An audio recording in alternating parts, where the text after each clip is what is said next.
আসসালামু আলাইকুম। যে যেখান থেকে আজকের এই ভিডিওটা দেখতেছেন সবাইকে জানাই ইন্তেফা পরিবারের পক্ষ থেকে আন্তরিক শুভেচ্ছা ও অভিনন্দন।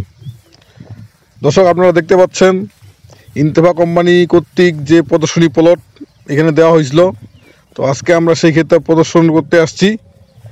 তো আপনারা দেখতে পাচ্ছেন সমস্ত ধান ক্ষেত কিন্তু ধানের শীষে পরিপূর্ণ, কোথাও 1 ইঞ্চি ফাঁকা নেই এবং শীষগুলো খুব বড় বড় হয়েছে।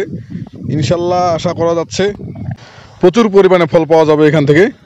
আপনাদেরকে যদি একটু কাছে গিয়ে শীষগুলো দেখাই তাহলে বুঝতে পারবেন যে দেখেন ধানের শীষগুলো কি বড় বড় লম্বা লম্বা হয়েছে।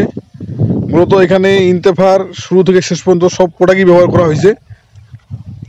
এবং আপনাদেরকে যদি আরেকটা বিষয় দেখাই, যে দেখেন এখানে সাহার জামাম দেওয়া হয়েছিল যাতে ধানের কুশি বৃদ্ধি পায়।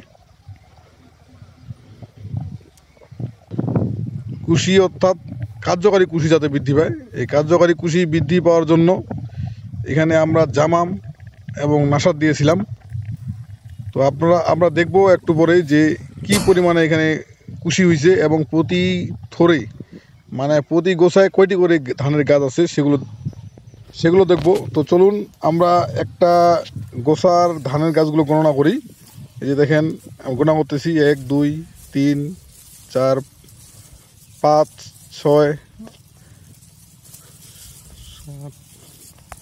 তো গণনা করে আপনাদেরকে রেজাল্টটা দিচ্ছি যে এখানে কয়টা কার্যকরী শীষ আছে এবং কয়টা গাছে ধানের শীষ বেরোয়েছে। মূলত এ থরে প্রতিটা ধানের গাছেই শীষ বেরোয়েছে, মানে অর্থাৎ প্রতিটা কার্যকরী কুশি হয়েছে, এখানে মিজ একটাও যায় নাই।